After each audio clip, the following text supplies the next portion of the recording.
Hello everyone, this is the fourth Books in Balance program pre-recorded video, and this week's topic is going to be Calm in the Chaos, some mindfulness and relaxation strategies.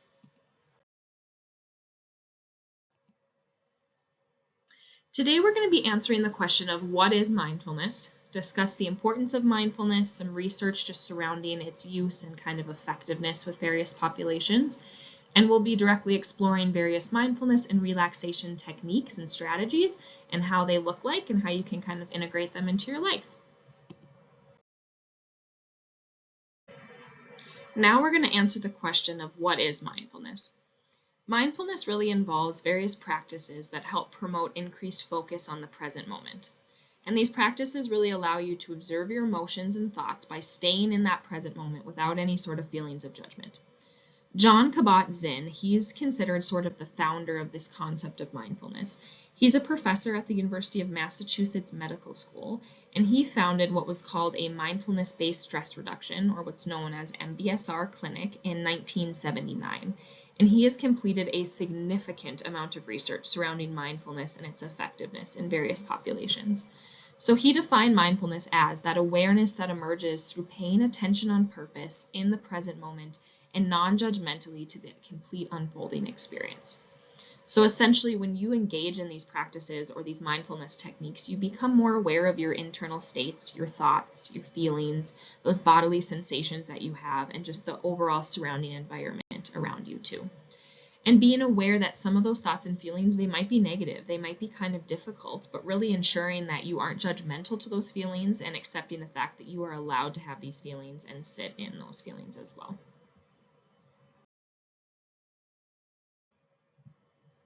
The literature shows that mindfulness can be important for many reasons. I just listed a few on this slide. It can reduce stress, thoughts of rumination. It can improve emotional regulation, attention, concentration, self-awareness, sleep quality, and even resilience. And it can also help improve someone's overall just physical, mental health, and overall well-being.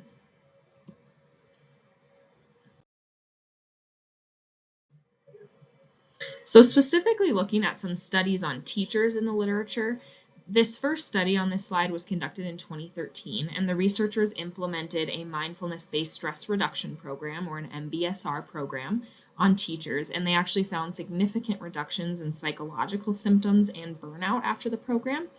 And in the second study on this slide in 2021, these researchers did what was called a mindfulness-based emotional balance program, or an MBEB. And they basically discovered that after this program, teachers reported greater occupational self-compassion and less job stress and anxiety. And so the MBSR and MBEB programs are both very structured 8-week mindfulness programs. They're led by certified mindfulness instructors. They target in-person practice of these sessions, education, and then also daily homework at home too. Some of the studies were 15 to 45 minutes of practice every single day at home. So they really highlighted the importance of daily practice in those studies of mindfulness. It's not just a one and done, you feel better. It's kind of a feeling that you get and you integrate it into your everyday lives. The last study on this slide was conducted in 2018, and it specifically looked at a mindfulness technique that we'll be discussing in a little bit that was called progressive muscle relaxation. And they combined progressive muscle relaxation with music and aromatherapy in a group of teachers, and they discovered that after doing this program with teachers that they had statistically significant reductions in their stress levels afterwards. So I think I just wanted to share some of these statistics because often people think of mindfulness and they think that it's just kind of something in people's head. Maybe it's kind of a bit of an alternative kind of practice, a little bit granola, I've heard people say. But the research does really show us that some of these strategies can genuinely be effective when they're practiced regularly. And so just to kind of know that the research is out there, that it can be very effective even for teachers like yourselves.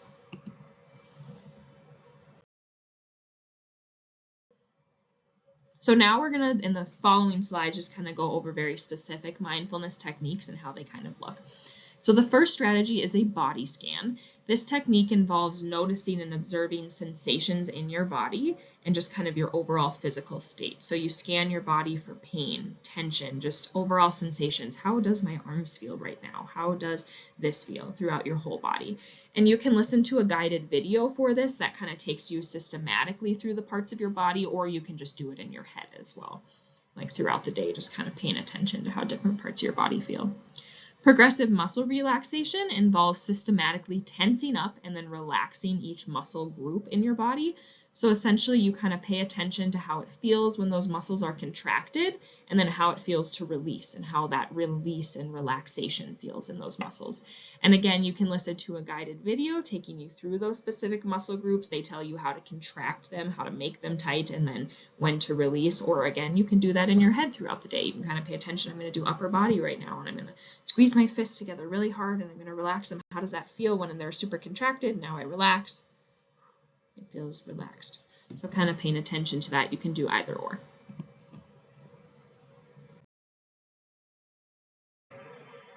This next strategy is called guided imagery.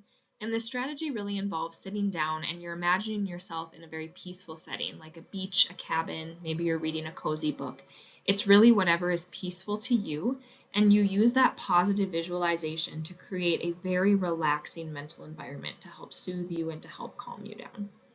Another strategy is diaphragmatic breathing. This is often called belly breathing, and it is when you use those diaphragm muscles in your body to expand and to contract your lungs and to take those deep belly breaths. So you're really focusing on kind of the rise and the fall of your stomach rather than upper airway breathing, where you often see your shoulders being incorporated. So instead of breathing like this, which is more upper airway, you're focusing more on imagining like you have a balloon down in your belly and you feel that balloon inflating, your belly pushing out and coming back in through those breaths. And so this strategy really encourages full oxygen exchange and intentional breathing. Mindful breathing just simply involves paying close attention to your breath. You're just focusing on the size of your breath, the depth of the breath, your inhale, your exhale. You're just being aware that you're breathing, and you're kind of labeling parts of your breath, how it feels. Does the breath feel warm? How big of an inhale did you take? Did you feel like you're kind of short of breath? Maybe let's try taking a little bit of a deeper breath. Like, it just involves being very mindful when you're going through that breathing process of the inhalation, holding, and exhalation. The next strategy is the 5 senses mindfulness strategy. I really enjoy this strategy. I think it can be very effective. And it's a good kind of distractor technique. It's a good grounding technique to kind of bring you back to the present moment. And it involves bringing awareness to each of the 5 main senses in the present moment. So you're saying to yourself, what is something I see around me? What do I hear right now? What does the environment smell like? Do I taste anything right now? And what can I feel right now? And you go through that to kind of ground you. So I'm going to give just kind of a quick example. So right now I can see the really bright light radiating off my computer screen in this very dim room. I can hear the hum of some computers in the back. I can smell kind of something burnt coming from the laminator in the staff lounge room. I don't really taste anything specific, but my mouth is still kind of sweet from the bagel I had earlier this morning. And then I feel the pressure of my body sitting in this chair. So it's just focusing on those 5 senses and going through them systematically to ground you into the moment. It gets your thoughts off of other things, potentially maybe ruminating thoughts, and it allows you to just really focus in that present moment and what is going around you at that point in time.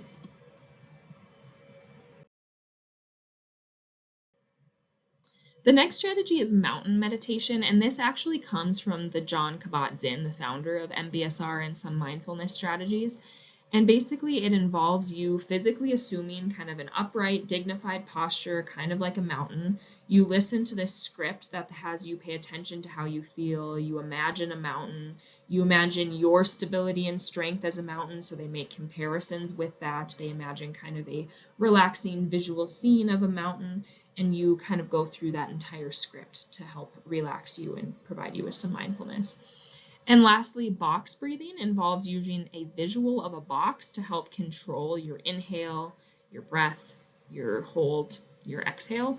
And so this method can also be called the 4-4-4 method, where people breathe in slowly through your nose for 4 seconds. You hold your breath for 4 seconds. And then you breathe out through your mouth for 4 seconds, kind of through pursed lips like you're pushing out of a straw, like this. So nose, hold, 2, 3, 4, out, 2, 3, 4.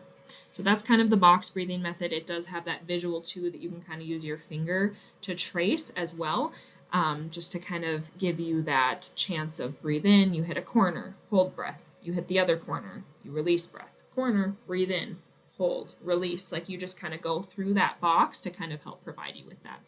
So there's numerous different types of mindfulness techniques, but these are just a few examples and some strategies that you can try that I just wanted to kind of provide some more detailed information on.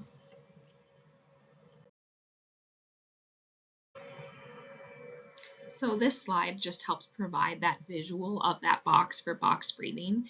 It is a video that should be embedded within the PowerPoint, so I hope that it shows up on your screen, but it does just show you, it highlights the hold, how long you're holding it for, and it counts down, then how long you're breathing, and it counts down for you to do that. But again, this can be done just even on a simple post-it note or just even on your desk, imagining that square and bringing it around. But certain visuals and videos like this can also be very effective too. So now just some simple relaxation techniques. One of these is just mindfulness strategies. That can include meditation, focusing on your breaths, other mindfulness exercises, which we already discussed. So those mindfulness things can be great to help your body relax. You can also try yoga. Different types of more restorative meditation-based yoga might be effective for working on that relaxation. People say massage can really help release tension in those muscles and promote relaxation. Warm baths, warm temperatures can tend to relax your body, relax your muscles, help with that muscle tension, so that can be effective. Listening to calm music. Aromatherapy I put on here, it's often something that's discussed. The literature and the effectiveness of it does kind of vary, but there is some research surrounding aromatherapy, and you can use the inhalation of essential oils, like if you have scent diffusers around your home and you can kind of smell it, you can add essential oils to massages or baths and those types of things as well. Relaxing scents that they say are often connected to kind of stress relief, relaxation include bergamot, frankincense, jasmine, laurel, lemon, mandarin, pine, rose, sandalwood, sweet orange, and lavender. So it's also important to note, though, that aromatherapy isn't recommended if you have asthma, other types of respiratory diseases, allergies, epilepsy, like if you have seizures, if you have migraine headaches. So you just shouldn't have also essential oils near open flames because they are flammable. You should not consume them orally by mouth. You should limit the use around children and pets, and also avoid applying to your skin. Some people will apply essential oils to their skin. I would avoid doing that before you go out into the sun because they can cause some photosensitivity to the sun, and it could cause either a reaction or kind of increase your chances of getting a sunburn. And then lastly, prayer or spirituality can be really beneficial as a relaxation technique. It can involve doing different types of gratitude prayers throughout the day, just focusing on what you're grateful for. You could use calming mantras or kind of daily reminders or quotes tied to your spirituality practices. So to kind of provide an example of that, when I'm feeling kind of down and very discouraged, I often repeat to myself that I can do all things through Christ who strengthens me. And I say it in my head. It doesn't take any time out of my day, but it's just a reminder to me that I'm capable of more. So no matter what the negative setback thing that I'm experiencing, I know that I can do it and I can help get past whatever hurdles in my way because I have the help of my God and my faith. You do not have to be faithful, though, or be part of an organized religion to have spirituality and to practice spirituality. So for me, that involves that because I am Christian, but often if you're not, just spending time reflecting on things to be grateful for or kind of looking at that bigger picture can be a very spiritual experience as well and can help relax you. So you do not need to be part of an organized religion to have that spirituality. You can definitely just spend time kind of reflecting on your life and your gratefulness and part of the bigger picture of life, and that's considered spiritual.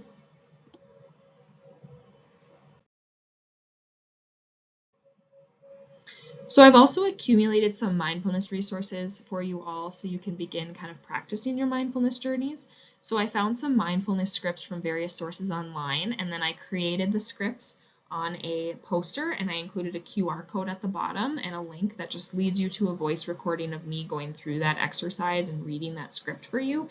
It's great to have the script in front of you so you know what it looks like, but it's hard sometimes to follow the script completely when you're just reading it. So when someone else is reading it for you, you're allowed to close your eyes. You're allowed to do, maybe you're practicing mental imagery and you're practicing that relaxing setting. So you're able to kind of focus on that with closing your eyes. So I did do that for you all as a resource. You can find free practice of any of these strategies that I mentioned in the PowerPoint. You just have to type the name of it, mindfulness, whatever it may be, on YouTube. And then I've included a link on this slide to a playlist on YouTube that I created with some examples of mindfulness videos on YouTube that you could try. So I pre-screened these videos. I found a few good ones for each type of mindfulness that you can integrate into your lives, and I've put that link here. I'll also be sending that out on the email, and it will be going on the website too. So I have kind of compiled a list of apps that have various mindfulness and relaxation exercises and things for you. Smiling Mind is personally one of my favorite. It's an app that has over 300 free mindfulness meditations and programs for adults and for children. So this is a completely free option. I have it on my phone. It gives you daily check-ins on how you're feeling. You're allowed to put kind of your goals for mindfulness, like what do you want to focus being more mindful on, building positive relationships, maybe decreasing stress. You put your goals in there and it will tailor the content that it gives you. So just yesterday I did a deep breathing thing that took maybe a minute and a half on my app. And so it just kind of checks in with you. It gives you an option to be able to practice some of those mindfulness strategies. Insight Timer is another completely free option. They offer over more than 100,000 guided meditations that require no membership, so it's completely free, but it is more of a meditation-based app, and it's not necessarily mindfulness-based. The third one is Calm. This app has some free content, including meditation sessions, breathing exercises, different sleep stories, but most of the app's content does require a paid subscription. And then lastly, I put an app, it's called Hollow. This is more of an app to practice increasing your spirituality. Disclaimer, it is Christian-based, but for those who are Christian, it does have some nice prayers and resources. So it does have free resources, but does have a paid version as well. So to keep in mind on that.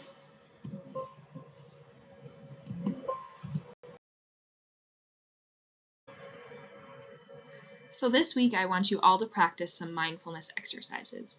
To see the effects, the research does really show us that mindfulness needs to be intentionally practiced regularly most days out of the week. So I ask that if you are planning on implementing some of these strategies, just make a plan to incorporate even a small bit of practice each and every day, even if that's just 5 to 10 minutes maybe before you go to bed. You can also watch the videos in the playlist that I created. You can interact with a mindfulness targeted app. You can listen or you can go through the scripts that I provided with you this week, or you can just practice a few things mentally, even such as the breathing and the 5 senses strategies too. I also want you all to engage in a stress relief activity this week. Maybe that involves coloring, socializing with your peers or friends that you haven't seen in a while, playing a game, just doing something that kind of gives you a little bit of stress relief, engaging in some type of self-care, spa day. Really, it's whatever helps you relax, and so to kind of engage in that, because that's a form of relaxation and mindfulness as well. And then to create a mindfulness and relaxation toolkit. So really this involves just creating a list of preferred mindfulness and stress relief activities that then you can reference throughout the week. You can kind of make a plan. Like this week I'm going to engage in one of these activities, or I'm going to have it on my desk, or I'm going to have it on my phone, a picture, so that when I'm feeling kind of stressed or when I feel like I could use a moment of mindfulness, I can scan through it and I can look at it and I can engage with those mindfulness or stress relief activities to kind of help calm me down, relax me, and provide me with that moment of mindfulness. So again, if you didn't document it, it didn't happen. So having that list there, you're more likely to follow through on some of those things. And so I would create the list based on things that you enjoy. So maybe that involves just starting practicing your mindfulness journey, finding things. Maybe guided imagery is not for you. I have a friend who hates guided imagery because whenever she's imagining her relaxing environment, she imagines like she's in a cabin, but then her brain goes to worst case scenario and she sees a bear and things get kind of weird. And so in her head, guided imagery is not something that helps relax her. Instead, she makes these very elaborate mental things that are not relaxing. And so that's not a strategy for her. In that case, for her, I would not put that on your mindfulness and relaxation toolkit. Instead, maybe box breathing works better for you, or the 5 senses mindfulness. And so you can jot down the things that you enjoy doing for mindfulness, so that way later on you can reference it and you can engage with those things.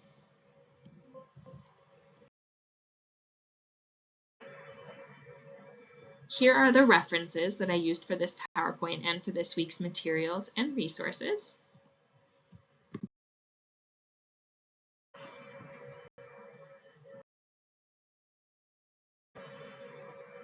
And I just want to thank you all for listening to this week's voiceover. If you do have any questions, comments, or concerns, just contact me using my contact information on this slide. And we do have an in-person session this week where we'll practice some of these techniques together. So that first session is on Tuesday, March 4th at 7:30 a.m. and then Thursday, March 6th at 3:10 p.m. So each session will last approximately 30 minutes and they will take place in that intervention room here at Roosevelt. So I look forward to seeing you all there.